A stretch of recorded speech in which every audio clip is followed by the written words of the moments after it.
O'zbekistonda telefon narxlari keskin ko'tariladimi? $1200 sotilgan iPhone $1800 bo'lishi mumkin. Yaqinda ijtimoiy tarmoqlarda Uzme tizimidagi o'zgarishlar sababli telefon narxlari 30% gacha ko'tarilib ketishi mumkin degan xabarlar tarqaldi. Aslida qanaqa? Kelinglar bugun sizlar bilan shu haqida gaplashib o'tamiz.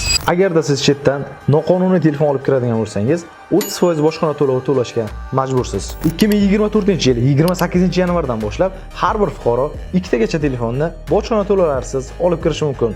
Bu qonun hali ham kuchda. Uzme tizimi hali ham o'zgarishsiz ishlamoqda. Faqat holat ozgina murakkablashtirilgan.